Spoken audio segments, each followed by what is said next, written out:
ওমা নাহাকুম আনহু। আল্লাহ রাব্বুল আলামিন বলে আমার রাসূল তোমাদের কাছে যা কিছু নিয়ে গেছে ওইটা পুরোপুরি আঁকড়াইয়া ধরো, যার থেকে নিষেধ করছে পুরোপুরি ফেরো। কথা ঠিক? আল্লাহ রাসূল সাল্লাল্লাহু আলাইহি ওয়াসাল্লাম মৌলিক চারটে কাজ ছিল। বলেন কয়টা? বলেন। 1 নম্বর মুখস্থ করেন দাওয়া, 2 নম্বরে তালিম, 3 নম্বরে তাজকিয়া নফস, 4 নম্বরে জিহাদ। কথা ঠিক? এক শ্রেণী আমার বাজার না, দাওয়াতের ভিতরে সীমাবদ্ধ, তালিম, তাজকিয়া নফস, জিহাদের খবর নাই। কথা ঠিক? এক শ্রেণী আমার বাজার না, শুধু পড়াশোনা এলেম শিক্ষার ভিতরে লিপ্ত, দাওয়াতের খবর নাই, তাজকিয়া নফসের খবর নাই, জিহাদের খবর নাই। এক শ্রেণী আমার বাজার না, খানকা খুলছে আত্মশুদ্ধির জন্য, দাওয়াত তালিম জিহাদের খবর নাই। এক শ্রেণী আমার বাজার না, শুধু জিহাদ, দাওয়াত তালিম তাজকিয়ার খবর নাই, ওদিকে 3.5 বডির ভিতরে ইসলাম। ঠিক না? আমার বাজানদেরকে বলবো, দোকানের সাইনবোর্ড স্বর্ণের দোকান, ভিতরে 2কে দেখেন লোহা বোঝাই, ভিতরে কি এখন কেনা তো স্বর্ণের দোকান দেখে 2কে দেখে লোহা। এখন একবার টাকায় সাইনবোর্ড আর একবার টাকায় দোকানে, ব্যাপার কি? দেখি তো সাইনবোর্ড স্বর্ণ, ভিতরে লোহা। এখন দোকানদারকে বলতেছে, ভাই আপনি সাইনবোর্ড পরিবর্তন করেন না, আপনি সাইনবোর্ড গেছেন স্বর্ণ, ভিতরে লোহা, এটা লেখেন লোহার দোকান, রড অথবা সিমেন্ট, এই তো সাইনবোর্ড লাগা। কথা ঠিক কিনা? আমার বাজানদেরকে বলবো, যেখানে একটা কথা আছে শিক্ষার জন্য, মানুষের শখ জাগে না? শখ আছে না? শখ একজনের শখ জাগছে, হাতের মধ্যে একটা বাঘ অঙ্কন করবে। বাঘ কি অঙ্কন করবে? বাঘ। এখন যারা অঙ্কন করে তাদের কাছে যাই বলতেছে, ভাই আমাকে একটা বাঘ আঁকিয়ে দাও। এখন বাঘের তো ফোটা দেওয়া লাগে না? যখন ফোটা দেওয়া শুরু করছে, বলে ভাই দাঁড়াও তো, ব্যথা ভাই তুমি কি আঁকো? বাঘের মাথা। বল ভাই একটু থামো তো, বাঘটা থাকবে হাতের মধ্যে, ওর মাথা না থাকলে হবে কি? আর একটা আঁকো। এখন আঁকতেছে ব্যাট, আমার তো ব্যথা হয়, কিরে থাম, কি করিস? বাঘের ব্যাট।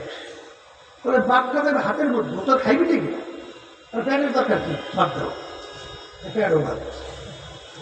রাখা শুরু করছে বাঘ, আবার তো ব্যথা পায়, ওখানে হাতের মধ্যে তার হাঁটতে চলবে না, তাও দরকার নেই। এখন যেটা আছে সেইটাই বলে দরকার নেই, এখন সব শেষ। এখন বলতেছে বাঘ খেয়ে দাও। এখন সে বাঘ অঙ্কন করে, সে বলতেছে ভাই সেই বাঘের মাথা নাই, পেট নাই, লেজ নাই, পাও নাই, এই বাঘ আমি তো ভালো কথা, আমার বাপের 14 গোষ্ঠীও দেখে, এই বাঘ আমার বাপেরও দেখেন, আমিও দেখি, এই বাঘ আমি এঁকে দেবো তোমাকে কি বাঘ? যেই বাঘের মাথা নাই, পেট নাই, লেজ নাই, পাও নাই, এই বাঘ আগে কেন? তাই ইসলামের ভিতরে দাঁড়িয়ে নেই, টুপি নেই, পোশাকাদি নাই, এই ইসলাম জীবনে শুনিও নাই, বাপের বর্ষও কোনোদিন দেখিনি, আর এই ইসলাম আমরা চাইও না। ঠিক না বেঠি? একজন আমার রজন দেখি ভালো করে মজা রাখবে, পুরো পুরো ফিসমি দিনের ভিতরে পুরো রকম, দিনের ভিতরে আশ্চর্য। আমি দিন প্রতিষ্ঠা করব, তা আগে তো নিজের ভিতরে দিন ফিট করতে হবে, এরপর তো সমাজে আমি ধরলাম দিন প্রতিষ্ঠিত হয়ে গেল, এখন সেটা বাস্তবায়ন কি করব? দিনের কার্যক্রমগুলো বাস্তবায়ন করবো না? কথা ঠিক না বেঠিক? তা আগে আমার ভিতরে দিন নেয়, আমি কি দিনটা খারাপ করে রাখবো, আর কি প্রতিষ্ঠা করবো, আর কি বাস্তবায়ন করবো? হয় কথা বলেন না? আল্লাহ বলছেন কি,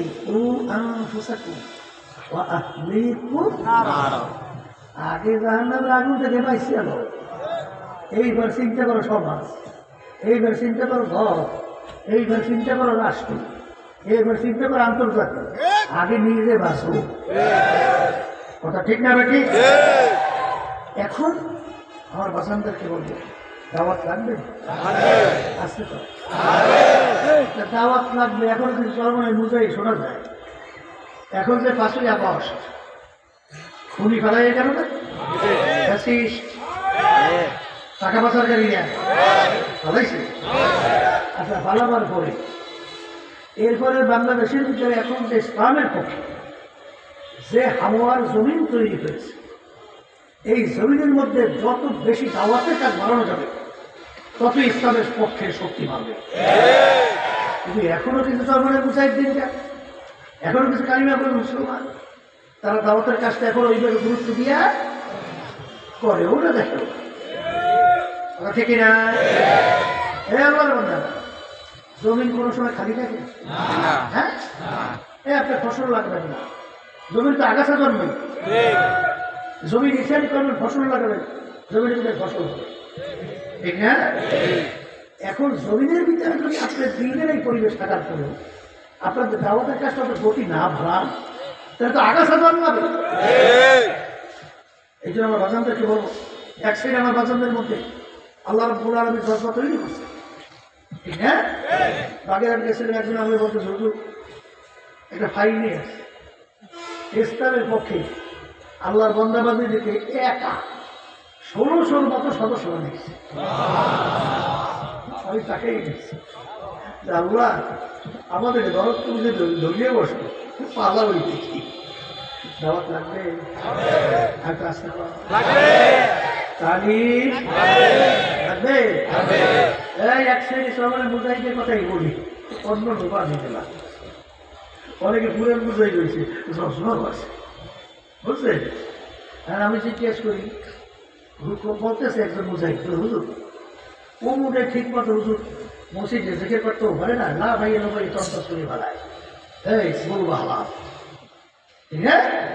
আমি জিজ্ঞেস করি, আচ্ছা ওর কি কেরা সহি হয়েছে, ওর সুরা কি সহি আছে? এখন তো মোড়ামুড়ি করে। আমি তো ওরে দরবেশ, তোমার এই দরবেশের কাজটা কি? নামাজের ভিতরে সহি তেলাওয়াত করা ফরজ, আরবি একটা টানের ভিতরে অর্থ ব্যস্ত হয়ে যায়, ঠিক না? লা ইলাহা ইল্লাল্লাহ, লা টাইনে বলছেন আল্লাহ বাদে কোনো মাবুদ নাই। লা যদি না টাইনে বলে তাহলে অর্থ আসবে আল্লাহ ছাড়া আরো মাবুদ আছে। বলেন কথা বলছেন, অর্থ পরিবর্তন। শোনেন নাই ওই ফ্যাসিস্টের সময় ওই দলীয় নেতারা বলতেছিল, মানে হুজুর গো টিটকেরি মারতে যাই বলতেছে, বলে আমার বাপের জানাজা নামাজ হুজুর গো লাগবে না, আমি ভয় করি। হ্যাঁ ভালো, মাশাআল্লাহ, খারাপ বাপের জানাজা নামাজ পড়ালে ভালো না, কিন্তু কি করে হেফাজত হইবে? এক মন্ত্রী দোয়া করতে আছে এক নেতার ব্যাপারে, আল্লাহ আমার নেতা শেখ মুজিবুর রহমানের জন্য জাহান্নামের ভিতরে একটা উঁচু স্থান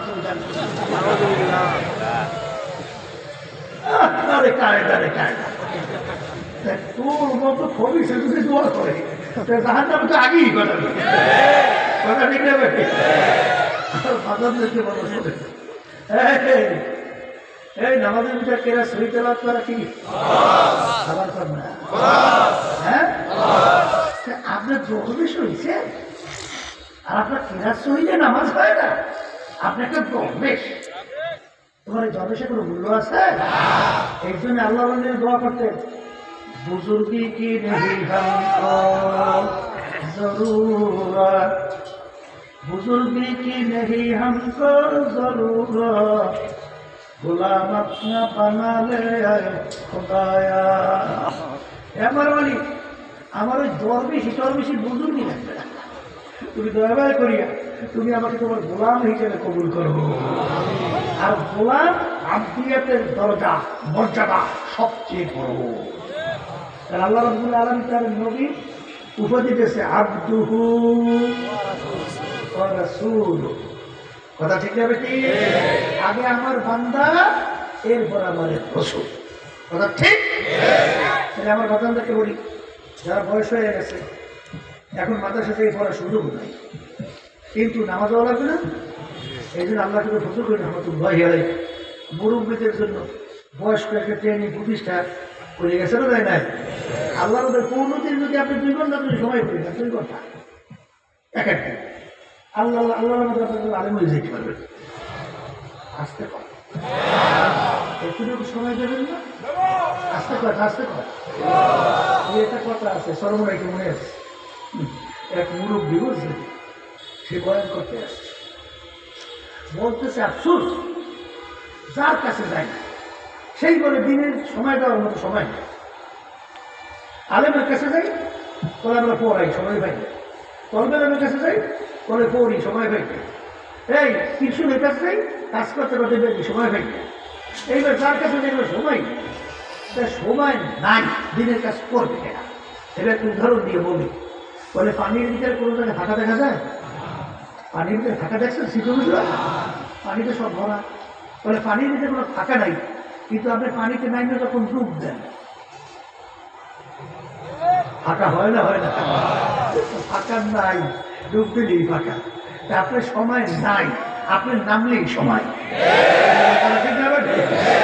এটাই কথা বলতে চাইছি না যে কোরআন কারিমে ছোট ছোট সূরা নাই, নাই নাই নাই নাই উলগলা সূরা শুনছেন? জীবন সূরা ফালাক শুনছেন? নাস ওয়াল আসরি ইন্না আতাইনা, আচ্ছা সূরা ফাতিহা বেশি না। যদি 4টে সূরা ফাতিহা সহ 5 যদি আল্লাহ নামে সহি করতে পারে, আজীবন ঘুরাইয়া ঘুরাই নামাজ পড়বেন, নামাজ সহি। কথা ঠিক না?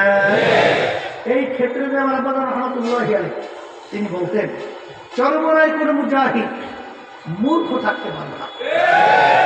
চরমরায় প্রত্যেকটা মুজাহিদ আলেম হতে হবে। তাহলে লাগবে কি লাগবে না?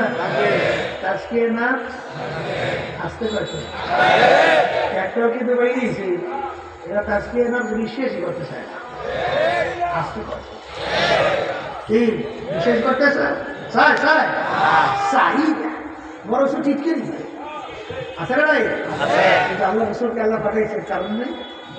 কারণ একটা কি ইয়াতলু আলাইহিম আয়াতিহি ওয়া ইউযাক্কিহিম ওয়া ইউআল্লিমুহুমুল কিতাবা ওয়াল হিকমা। আল্লাহর হাবিবকে আল্লাহ পাঠাইছেন কারণের ভিতরে একটা কারণ হলো যে আমার রাসূল তার উম্মতদের আত্মশুদ্ধি করে। কি করাইবে? এই আত্মশুদ্ধি ছাড়া কোনো ইবাদত কবুল হয়?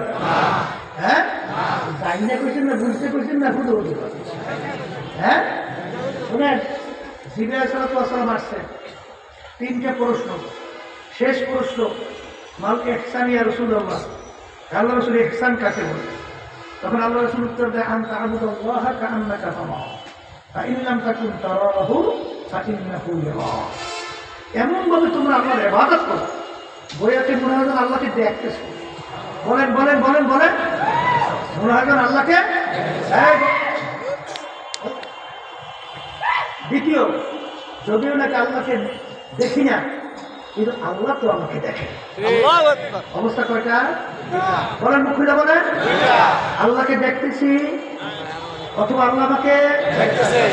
এই দুই অবস্থার বাহিরে কোনো ইবাদত কবুল হবে না। এখন আপনার এই যে কি ভিতরের অবস্থা না বাহিরে? আবার বলেন আবার বলেন। এই বন্দেবন্দি যখন নামাজ পড়ে আল্লাহর সঙ্গে কথোপকথন হয় না? আমরা কি বলি? আলহামদুলিল্লাহি রাব্বিল আলামিন। আমার মালিক উত্তর দেয় হামেদানি আব্দি। হে বন্দাবান্দি, তোমরা আমার বড় প্রশংসা করলা। যখন বন্দাবান্দি তেলাওয়াত করে আর রহমানির রহিম, আমার মালিক উত্তর দেয় সাদাকানি আব্দি। হে বন্দাবান্দি, তুমি সত্যি বলছো আমি আসলেই তো রহমান রহিম। কথা ঠিক হবে? ঠিক। তাইলে এই অবস্থা কি ভিতরে না বাহিরে? আমার হাদিসের ভিতরে রাসূল সাল্লাল্লাহু আলাইহি ওয়াসাল্লাম বলেন লা সালাতা ইল্লা বিহুজুরিল কলব। যেই নামাজের মধ্যে খুশু খুজু হুজুরি কলব থাকবে না, যদি পুরো নামাজের ভিতরে না আসে নামাজই হবে না, নামাজই হবে না।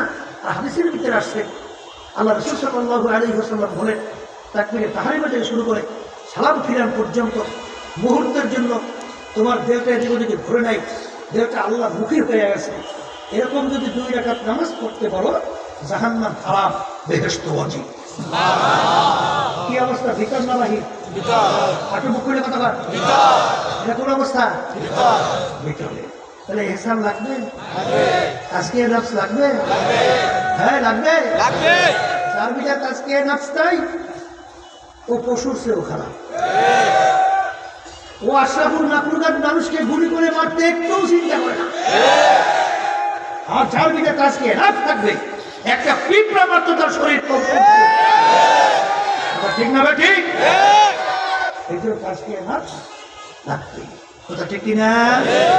আমি আমার ভাইদেরকে বলবো, পর্দার মা বান্নারা শুনতেছেন, দিন কি খুলে বলে এখন দিনের ভিতরে মালিক পুরোপুরি ঢোকার জন্য বলছে বলছে। আচ্ছা, তার আজকে না লাগবে জিহাদ লাগবে। জিহাদটা কি? তরবারি নিয়ে কোপাকুপি করা, লাঠি নিয়ে ফিটাফিটি করা, গুলি করা গুলি, ঠিক না? এটাও জিহাদ। কিন্তু আল্লাহ রাসূল সাল্লাল্লাহু আলাইহি ওয়াসাল্লাম বলেন, মান রাআ মিনকুম মুনকারান ফালিয়ুগাইয়িরহু বিয়াদিহি ফাইন লাম ইয়াসতাতি' ফাবিলিসানিহি ফাইন লাম ইয়াসতাতি' ফাবিকলবিহি ওয়া যালিকা যাফুল ঈমান। অন্যায়ের প্রতিবাদে তোমার যদি শক্তি থাকে, অন্যকে হাত দিয়ে ফিরাইয়া দাও। ওই পরিমাণ শক্তি না থাকলে মুখ দিয়ে বইরা অন্যকে ফিরাও। 3 নম্বর অবস্থা, যদি ওই পরিমাণ শক্তি না থাকে, মনে মনে পরিকল্পনা করতে থাকো কিভাবে অন্যায়কে ফিরানো যায়। এখানে কিন্তু ব্যাখ্যা করে ঘৃণা ঘৃণা করা। আগে বললে আসছে ফিরাও, আগে বলছে কি হাত দিয়ে ফিরাও, মুখ দিয়ে বললে ফিরাও, শেষেটা ঘৃণা করো। শেষেটা কি হইবে? মনে মনে পরিকল্পনা করে কিভাবে ফিরানো যায়। কথা ঠিক যাবে? ঠিক। আল্লাহ রাসূল সাল্লাল্লাহু আলাইহি ওয়াসাল্লাম বলে, শেষের অবস্থাটা ঈমানের দুর্বল অবস্থা। এটা কিন্তু ঈমানের সাথে সম্পৃক্ততা। এক সাইডে আমার বাজার না আছে, নামাজ পড়ে, রোজা রাখে, তাসবিহ আওলাদ জিকির করে, দান সৎকাও কম করে না, তাহাজ্জুদের জন্য তো কামাই নাই, কিন্তু অন্যায়ের প্রতিবাদে তার একটু গোড়া অপেক্ষা হয় না, একটু চিন্তাও নাই, চেষ্টাও নাই, করেও। কথা ঠিক কিনা? আমি আমার বাজারদেরকে বলবো, শোনে, আমার মালিক কি তোমাকে আমি শুধু নামাজের জন্য বানাইছি? শুধু রোজা রাখার জন্য বানাইছি? শুধু হজ করার জন্য বানাইছি? দান সৎকার করার জন্য বানাইছি? না ইবাদতের জন্য? আবার কার এই জন্যে? তাইলে বাজারদেরকে বলবো, শোনেন, আজকে বাংলাদেশ 92 জনের মধ্যে মুসলমান। আজকে ওলামায়ে কেরাম বাংলাদেশের মধ্যে উল্লেখযোগ্য। জুমার মসজিদে মুসল্লি ধরে না, মাশাআল্লাহ, কথা ঠিক। কিন্তু আফসোস, আজকে 15 বছর শেষ হয়ে গেল স্বাধীনতা, 54 বছরে পড়ছে, এদের বাংলাদেশের মধ্যে যেই নীতি আদর্শ অনুযায়ী দেশ পরিচালনা হয়েছে, সেই নীতি আদর্শটা হলো কুফরি। আস্তে এই প্রচলিত গণতন্ত্রের নাম শুনছেন? গণতন্ত্র শোনেন না? গণতন্ত্র গণতন্ত্র শোনেন না? প্রচলিত গণতন্ত্র এর পূর্বটাকে প্রাক্তন প্রেসিডেন্ট আমেরিকা আব্রাহাম লিঙ্কন, তিনি এই প্রচলিত গণতন্ত্রের থিওরি ছিল government of the people, by the people, for the people. তিনি এক কথায় বোঝাতে চায়, সমস্ত ক্ষমতার মালিক জনগণ। এখন আমরা তো কখনো যা গোবর বল করতে, আর যদি এই কথা কেউ মানেন, শোনেন, এই যে সমস্ত ক্ষমতার মালিক জনগণ, তাইলে আপনি একজন বিরাট আল্লাহর ওলি।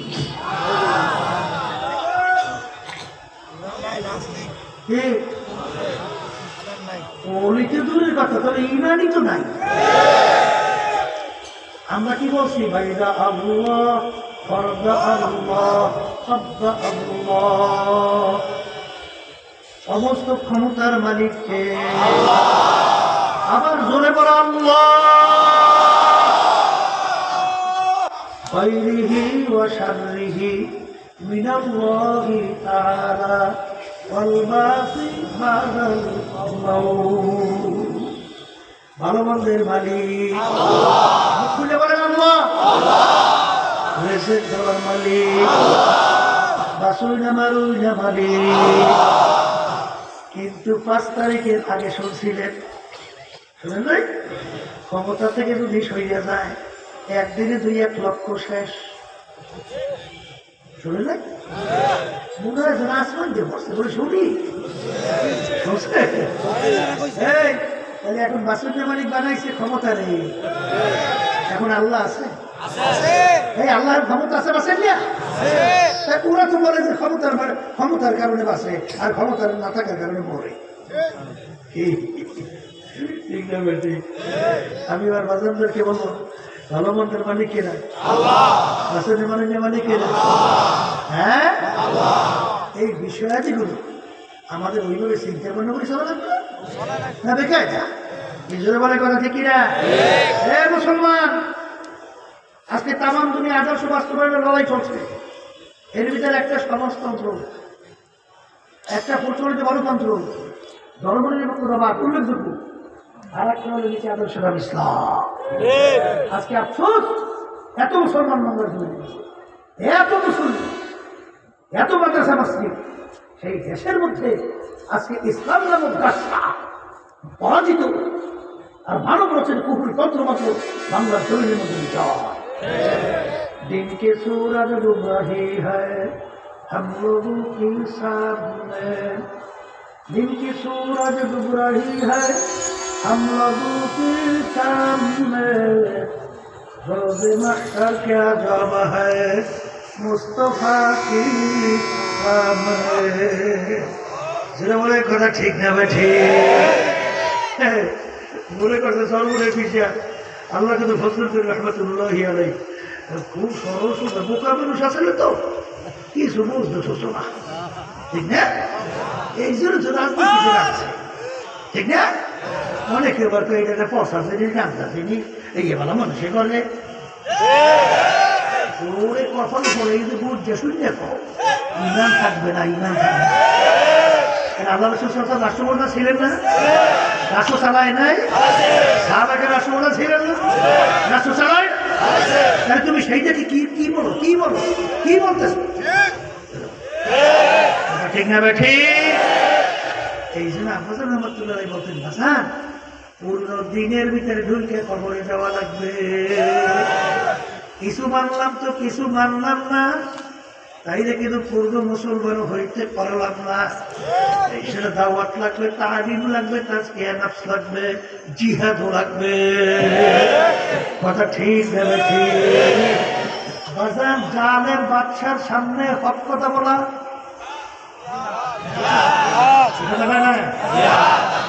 বড় জেহাদ না, কথা বলে না। কিন্তু এক সাইডে আমার বাজাররা ওই তাদের অন্যায় প্রতিবাদে কথা বলা তো দূরের কথা, বরঞ্চ এমনভাবে তাদের প্রশংসা করে মনে হয় যেন এখন মাত্র আল্লাহর ওলি নাযিল হইছে আসমান থেকে। কি আমি ভুল বলছি না তো? হ্যাঁ, ওরে প্রশংসা মনে হয় আল্লাহর নাযিল হইছে। ওদিকে হাদিসের মধ্যে আসছে আল্লাহ রাসূল সাল্লাল্লাহু আলাইহি ওয়াসাল্লাম বলেন, যখন ফাসিকদের প্রশংসা করা হয় আল্লাহর আরশ থরথর করে কাঁপতে থাকে। এই জন্য আমার বাচ্চাদেরকে বলবো, খবরদার, দিন বুঝতে হবে, সেই অনুযায়ী মানতে হবে, সেই অনুযায়ী চলতে হবে। কথা ঠিক কিনা? এই সবাই যদি আজকে মুসলমান সন্তানরা এই হাদিস অনুযায়ী আমল করতাম, বাংলার জমিনে কালকে রাষ্ট্রীয় ক্ষমতা ইসলাম। এই কথা এই শোনে, ইসলাম শব্দের অর্থ শান্তি, কিন্তু বর্তমানে এই অশান্তি বানাইছে তারা, জানেন? এই গ্রামের একটা কথা আছে না, চুন খাইয়ে মুখ করছে, চুন খাইয়ে মুখ করছে, চুনের রং কি সাদা, এখন দদি নিয়ে আসে সামনে, ওইটা দেখো সাফারি করছে, ও মনে করছে ওইটা খাইলে বলে মুখ পড়বে, তাই চুন আর দদি হ্যাঁ, তাহলে ইসলাম আছে শান্তি, অর্থই হলো শান্তি, এখানে অশান্তি পান। এখন এক উদাহরণ ধরে বসবে, হুজুর ইসলামের ভিতরে যে কঠিন নিয়ম বলে, যদি চোরে চুরি করি ইসলাম বলে আর ধরি আটকাকে দাও, তাই হুজুর আমার বাংলাদেশে আত্মমোটেও থাকবে না। ইসলাম বোঝা লাগবে। ইসলাম কিন্তু সব চোরের হাত কাটার নির্দেশ দেয় না।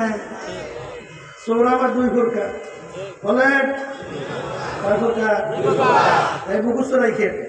এক প্রকার বলেন অভাবী চোর, আর এক শ্রেণী হল স্বভাবী চোর। অভাবী চোর কাকে বলে জানেন? খানা নাই, পেটে খুঁজে মরে মরে পালা, কিচ্ছু নাই, ঘুরে যায় যায়, ওই সময় অনুপায় হয়ে চুরি করছে। এইটা কি চোর? আর একজনের অভাব নাই, চুরি করছে, এটা কি? ইসলাম বলছে অভাবী চোরের হাত কাটার নির্দেশ ইসলামে না,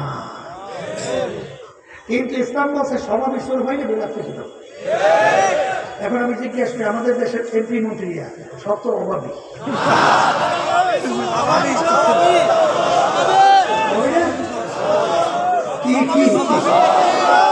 এই স্বভাবে ধরে খালি একটা রাত থেকে একটা। বাংলাদেশ চোর মুক্ত। আপনি সৌদি আরবে যাইয়ে দেখেন, যুগের মধ্যে মনে হয় একটা হাত কাটা পড়ছে মহিলা বাঁচা নেই, 50 বছরে মনে হয় নাই। এই আইন থাকা লাগবে না, আদবের লাঠি থাকা লাগবে না, নাহলে কিছু চলে। আদবের লাঠি আছে, কিন্তু আল্লাহ রহমতে ও লাগে না ব্যবহার করা, কথা ঠিক কিনা? হ্যাঁ, ইসলাম শুনছ। আবার আপনাদের মতো বলতে যে ইসলাম আফসুস দেখাতেও পারলাম না, দেখাতেও পারলাম না, আর ইসলাম বুঝাতেও পারলাম না। এই আফসোস নিয়ে আল্লাহর কোনো সবলের জন্য ঘুমিয়ে ইসলাম থেকে শান্তির জিনিস। ওই আমি যখন সবলে ইউনিয়ন 2003 সাল মনে করি হুজুর এইটা আপনি এখন করেন, কারণ আমার না করলে ভালোও লাগে না। 2003 সাল আমি যখন সবলে ইউনিয়নে চেয়ারম্যান হয়েছিলাম, কথা বলছি, এই চেয়ারম্যান হওয়ার পরে ওই সময় হিন্দুদের, আমাদের এলাকায় হিন্দু ভোটার করে, তাদের কাছে ভুল বুঝেছে হুজুর যদি চেয়ারম্যান হয় তোমার 12টা, অর্থাৎ মন্দির মন্দির ভাইকে সব খাবে, যত দূরে কথা মন্দির ভাইকে ভালোই দেবে। এখন হিন্দুরা এটা বিশ্বাস করছে, বুঝছে, বিশ্বাস করে ভরতে। এখন এক হিন্দু, কিছু হিন্দু তো আমাদের মহাব্বত করে, আমাকে বলতেছে হুজুর আমাদের হিন্দুরা তো আমরা ভোট দেবে না। আমি বলে কেন? বলে হুজুর আপনারা কি চেয়ারম্যান যদি হন তাহলে বলে আমাদের মন্দির মধ্যে ভাঙিয়ে মধ্যে খালে ভালাই দেবেন। আমি বলি ইন্ডিয়ানি এতে সর্বনাশ করছ, মোটে তো 12টা বাজেইছ। এই বেটারা, ইসলামী হলে একমাত্র অন্য জাতি দেশে যার মাল ইজ্জতে গ্রান্টে নিশ্চিত একমাত্র সেই দিকে আদর্শের নাম হল ইসলাম। ওই নির্বাচনে আমরা তেমন হিন্দুরা ভোট দেয় নেই, আমরা তেমন চেয়ারম্যান হয়ে গেছি। হয়ে যাওয়ার পরে কিছুদিন পরে হিন্দুরা আফসোস করে যে আমাদের তো বুলবুল হয়েছে, এখন তো আমরা আগে সুগরি বাগানে সুগরি আনতে পারতাম না, এখন তো এই ঘরের দরজা খুললে ঘুমো সুযোগ হয়ে গেছে। এখন সাইয়ে সরবরে খবর লইয়ে দেখো যাকে যাকে হিন্দু ও সব দল একাত্রে তৈল, ওদেরকে আমরা ভয় করে না, সব ঠিক নেই। এইবার ইসলামের পক্ষের বাক্সে হাত পা খায়।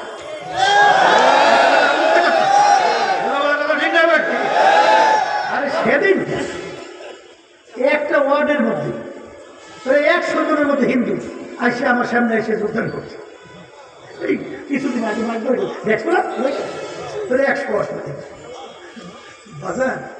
ইসলাম আছে শান্তির মধ্যে, ইসলাম আছে বুঝলেন নেই, এখানে অশান্তি পাল্টি এওয়ারে শ্রম খাইয়ে মুখ পুরাইছে। ইসলাম তো ওদের মতো খাইলে আরো স্বাস্থ্য ভালো হয়, পেট সুস্থ থাকে। ইসলাম নীতি আদর্শ অনুযায়ী চললে দুনিয়াতেও শান্তি, আখেরাতেও মুক্তি। বলো কথা ঠিক হবে। এই জন্য বাজানদেরকে বলো, পর্দারে মামুনদের যারা শুনতেছেন, কি বুঝে এই 53-54 বছর বয়সে এই ইসলাম নামক কাজটা বাংলার জন্য শক্তিশালী হয় না। বারবার আমাদেরকে ওই ইসলাম বিদ্বেষী চক্ররা আমাদেরকে বোকা পাইছে, ধোকা দিচ্ছে। এরপর আমাদেরকে সিঁড়ি বানাইয়া পাড়াইয়া পাড়াইয়া ক্ষমতার মসলাতে বসছে, বইসিয়া ছোটবেলায় গল্প বসে মনে আছে, টুন টুন না টুন টুন, ওই যে পিটার কেসটা বুঝতে নাই, এমন খাইয়ে লইয়া ও গাছের মাথায় উঠে ওরা যখন আমাদেরকে পাড়াই এবারে ক্ষমতা যায়, যাওয়ার পরে আমাদের এলাকা আছে না সব আলের না লাইন দিয়া এর পিছিয়ে দৌড়দৌড়ি করে আসে না আসে না আসে না। হ্যাঁ, আমি বাংলাদেশে করি, আমি এসব কিছু ভালো মতো জানি না, কিছু ভালো মতো কিছু তো বুঝি। এই কথা বলতে যাই হোক, ক্ষমতার মস্ত বসিয়া এখন টুন টুন না টুন টুন, ঠিক না? ইসলাম নামক গাছটা 53 বছরে বারবার আমাদেরকে ধোকা দিয়ে বোকা বানাইছে। আমরা পরগাছার ভূমিকায় ছিলাম। পরগাছা বুঝেন? মূল গাছ না, গাছের উপরে কিছু লতা পাতা হয়, দেখছেন? ওটা পরগাছ পায়, ওর অস্তিত্ব থাকে, কয়েকদিন পর বেরিয়ে যায়। তাহলে ইসলাম নামক গাছটা শক্তিশালী হয় নাই। এই যে কথাটা সে বলিয়ে ফেলাই, কষ্ট হয়? আচ্ছা, এই যে চলে ইসলামী আন্দোলন বাংলাদেশ 1987 সাল প্রতিষ্ঠিত হয়েছে। কত এত বছরে আমাদের প্রতীকে হাত পাখা, আমাদের প্রতীকে এই আল্লাহ দান করছে, এই প্রতীক মালিকই দান করছে। মানে হুজুর তাকে বল, এই ওদের তাণ্ডবে বাংলার জমিন অশান্তির এখন ঝাউঝাউ করে করছে। আর এখন এমনিতে এখন দাবানো চলছে, আমার মালিকের ভাই আলমের ভাই ওই এখন ঝাউঝাউ করে করছে। এই এখন নিবেই যেত, লাগবে না লাগবে না, এই বাংলার জমিনে আগুন নিবানোর জন্য হাত পাখার পতাকার মাধ্যমে বাংলার জমিনকে ঠান্ডা করতে হবে।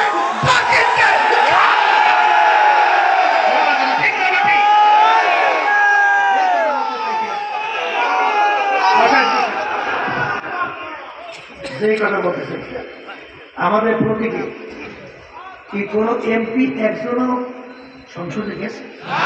হ্যাঁ, এই মনে করছেন কি আমরা কেবল সত্য একটা দল? আমাদের তো বুঝি টুঝি নাই, কি আছে? আল্লাহ রহমতে অন্যান্য মোটেও কম না। এখন আল্লাহ রহমতে বাংলাদেশ 300 আসনে প্রার্থী দেওয়ার মতো আল্লাহ তৌফিক দান করছে। কথা ঠিক না? ঠিক। বাংলার জমিনের মধ্যে যখন ইসলামের বিরুদ্ধে, যখন দেশের বিরুদ্ধে, মানবতার বিরুদ্ধে যখন কোনো ষড়যন্ত্র হয়, ইসলামী আন্দোলন বাংলাদেশ তার সহযোগী সংগঠন যখন রাজপথের প্রতিবাদে নামে, বাতিলদের কলিজা থরথর করে কাঁপতে থাকে। ঠিক না? 7 জানুয়ারি 2024 ধোঁকাবাজের নির্বাচন পাইছেন না? আমাদেরকে কি কি অফার দিয়েছিল, প্রস্তাব দিয়েছে আমি জানি, বুঝলেন না? এমনকি বিরোধী দল বানাবার চিন্তা হচ্ছে, কিন্তু পরিষ্কার বলছি যে পাগলামি বারবার চলে না। ওই বিভিন্ন চিন্তার ব্যবধানতায় কেউ মন্দির ভালো করে এক জায়গায় ধরেছে, আরেকজনে আরেক ফটো দিয়ে আরেক জায়গায় ধরেছে। ইসলাম নামক গাছটা বারবার দমাই কথা থেকে আবার ইসলামী আন্দোলন বাংলাদেশ চায়, কি হবে তা জানি না, কিন্তু ইসলাম নামক গাছটা বাংলার জমিনের মধ্যে বট বৃক্ষের চেয়েও মজবুত হইয়া দাঁড় হবে। এই জন্য আমরা আল্লাহর রহমত আপনাদের দোয়ায় কারো সিঁড়ি হতে চাই নাই। এখন চিন্তার ব্যবধানে আল্লাহর রহমতে প্রমাণিত হয়েছে যে আল্লাহর কুতুবে চিন্তা করে গেছিলেন, এই চিন্তাটাই ঠিক। কথা ঠিক কিনা? এই জন্য আর বাজানদেরকে বলবো, পর্দারে মানুষদেরকে বলবো, শোনেন, দুনিয়া কিন্তু ক্ষণস্থায়ী, দল টল কিন্তু পরের কথা, কবরে করে দলদলি চলবে। হ্যাঁ, কিন্তু ওই কথা মনে রাখো, আল্লাহ রাব্বুল আলামিন কোরআন কারীমে কি বলছেন? ইয়াওমা নাদউ কুল্লা উনাসিন বিইমামিহিম, কিয়ামতের ময়দান আমার মালিক প্রত্যেকটা মানুষকে তার দলের নেতা নেত্রীর সঙ্গে ডাকবে। তাই আমার মালিক বলবেন, তোর দলের নেতা নেত্রী যেদিকে যায় ওদের পিছনে পিছনে সেই দিকে চইলা যা। এক কথা আমার মালিক বলেন, তোর নেতা নেত্রী যেখানে জায়গা তোর সেইখানে জায়গা। আমি বলছি না, আল্লাহ বলছে। এ কবরের যাত্রীরা, এ পর্দার আলের মা বোনেরা, একটু মাঝে মাঝে একটু চক্ষু বন্ধ করো, মনকে বুঝো, তারপর কবরে রওনা করো। বাজার কাদের জন্য জীবন শেষ করলা? কোন সম্পদের জন্য, কোন টাকার জন্য, কোন ক্ষমতার জন্য, কোন সম্মানের জন্য? মাঝে মাঝে একটু নিরিবিলি চিন্তা মোরাকাবা করলেই দেখো প্রশ্নের উত্তর আসবে। বাজার, আরে ফরিদপুর গেছিলাম, একজন আমাকে বলছে, হুজুর একটা এলাকার বড় ধনী মারা যাওয়ার পরে যত অন্ধকার হয়ে আসতেছে, ঘরের ভিতর থেকে ডাক দিয়ে বলে তাকে রাত্রে মরা লাশ ঘরে রাখা যাবে না, কারণ ছোট ছোট বাচ্চারা মরা লাশ দেখলে ভয় পাইবে। মসজিদের ভিতর থেকে খাট বের করিয়া খাটের ভিতরে উঠাইয়া সারা রাত্র মসজিদের বারান্দায় খাওয়াইয়া রাখলো। তার কষ্টের টাকা কামাই করার টাকার বাড়ি তাকে জায়গা দেয়। বলল আমার বাবারা, হে ক্ষমতা সম্পূর্ণ আমার বাবারা, হে মুসলমান আমার বাবারা, পর্দা আলের মা বোনেরা, কার জন্য জীবন শেষ করতেছো বাজার? হারামকে হারাম বলো না, ঘুষকে ঘুষ বলো না, সুদকে সুদ বলো না, ব্যবসার ভিতরে ধোকাবাজি কইরা সম্পদ বাড়াকে চিন্তাও করো না। এই সম্পদ কার জন্য রেখে যাও? একটু চিন্তা ভাবনা করে কবরে রওনা করো, কারণ একবার যদি কেউ কবরে চলো, দ্বিতীয়বার দুনিয়াতে এসে আপিল করিয়া জিতবার কিন্তু আর আশা নাই। বাধা তামান দুনিয়ার মোট 4 জন লোক রাজত্ব করছিল, এর ভিতরে 2 জন মুসলমান, 2 জন অন্য জাতি। একজন বাদশাহ সিকান্দার বা ইস্কান্দার বাদশাহ ইন্তেকালের আগে ওসিয়াত করল, আমার মৌতের পরে গোসল করাইয়া কাপড় পরাইয়া খাটের ভিতরে উঠাইয়া হাত ধরে বাহিরে রাখিয়া শহরটাকে ঘুরাইয়া তারপর দাফন কইল। তিনি দুনিয়া থেকে বিদায় হওয়ার পরে খাটের ভিতরে উঠাইয়া হাত ধরে বাহিরে রেখে শহর ঘুরায়। যারা বোঝে না তারা বলে, দেখছ বাদশাহ জীবন আমাদের থেকে খাজনা এবং ট্যাক্স নিল, এখন মরার পরে আমার হাত পাইতে আছে মনে হয় খাজনা এবং ট্যাক্স চায়। বিজ্ঞ আলেমরা বলে, বোকারা তোরা তো বোঝো নাই, বাদশাহ সেখানদার ইন্তেকাল আগে ওসিয়ত করছিল মরার পরে হাত বাহির রেখে ঘুরাইয়া দাফন করার জন্য। তিনি তামাম দুনিয়ার মানুষকে বোঝাতে চায়, এ তামাম দুনিয়ার মানুষেরা, আমি বাদশাহ সিকান্দারের মতো এত বড় বাদশাহ মনে হয় দ্বিতীয় আর কেউ হইতে পারবি না, তামাম দুনিয়ার বাদশাহী করলাম, কিন্তু আমি যখন কবর রওনা করলাম একেবারে 2টা খালি হাত দিয়ে কবরে রওনা করলাম, আর কিছুই নিতে পারলাম না।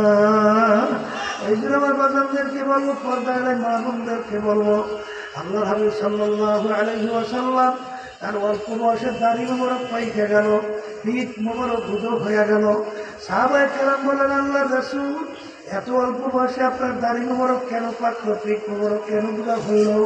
আল্লাহ রাসূল বলল, আমার সাহাবারা, আমি রাসূল যা দেখি তোমরা তো দেখো না, আমি রাসূল যা জানি তোমরা তো জানো না, আমি রাসূল যা শুনি তোমরা তো শোনো না।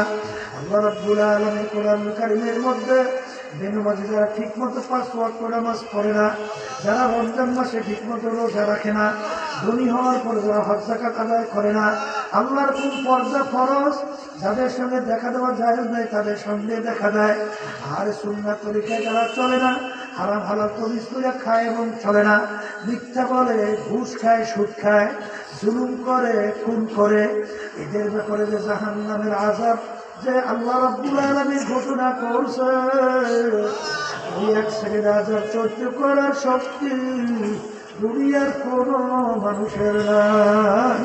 আমার উম্মত কিভাবে আযাবে ভোগবে, কিভাবে জাহান্নামের আগুনে জ্বলবে, এই চিন্তায় চিন্তায় আমি রসুলের দাড়ি পাইকে গেল, আমি রসুলের পিঠ মোবারক বুঝা হয়ে গেল। এ কবরের যাত্রীরা, আল্লাহর হাবিব কিন্তু তার নিজের চিন্তায় তার দাড়ি ও পাখের পিঠ বুঝা হয় নাই। তোমার আমার চিন্তায় আল্লাহর হাবিবের দাড়ি মোবারক পাইকে গেল, পিঠ বুঝা হয়ে গেল।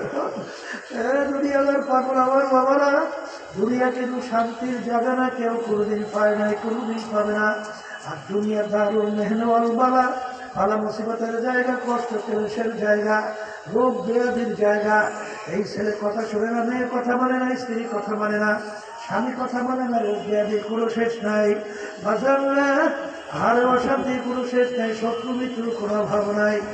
আরে দুনিয়া কিন্তু শান্তির জায়গা না। বাজার যে দুনিয়ার পিছনে পড়ে আখিরাতকে ধ্বংস করো। দুনিয়ার জিন্দেগি কয়দিন? কিয়ামতের ময়দানে একজন আরেকজনকে জিজ্ঞেস করবে, ভাই কামলা বিছনা, আমরা দুনিয়ার ভিতরে কতদিন ছিলাম? একজনে বলে লাবিছনা ইয়াওমান আও বা'দা ইয়াওম, একদিন অথবা একদিনে কিছু অংশ দুনিয়ার মধ্যে ছিলাম। আর একজন বলবে না না না, আমার তো মনে হয় ঘরে এক দরজা থেকে ঢুকলাম, অন্য দরওয়াজা থেকে বের হয়ে আসলাম। যারা হিসাব রাখে তারাই বলতে পারবে। এ দুনিয়াদার পাগল আমার বাবারা, একটু তাদের যত বয়স হয়েছে পিছনের দিকে তাকাইয়া দেখো। বাজার মনে হয় সব কালকের ঘটনা। ওদিকে ল্যান্ডে দৌড়দৌড়ি করছে, এখনো মনে পড়ে কি পড়ে না। ওদিকে আয়নার সামনে যখন চেহারার দিকে তাকাই, দেখি কাঁচা দায় গুলা পাইকে গেল, তাহলে দাঁত পইরা বোকরা হইয়া গেল। আর কত লোককে বাজারে করলাম, এখন বাজারে পাওয়া যায় না, গল্পের টেবিলেও নাই, চায়ের টেবিলেও নাই। এরকম একদিন আসবে দুনিয়ার সব কিছু চলবে, তুমিও থাকবে না, আমিও থাকবো না। কিন্তু বাজারে একবার যদি কেউ দুনিয়ার থেকে বিদায় নিয়ে কবরে যাও, আর দ্বিতীয়বার দুনিয়াতে আসার সুযোগ আর নাই। বাজারদেরকে বলবো, আমি আপনাদের জন্য দোয়া করি, দোয়া চাই। মালিক যেন আমাদেরকে তার খাস বান্দা পর্দারে মা বোনদেরকে খাস বান্দি বানাইয়া তারপর কবরে ডাক দেয়। আল্লাহুম্মা আমিন।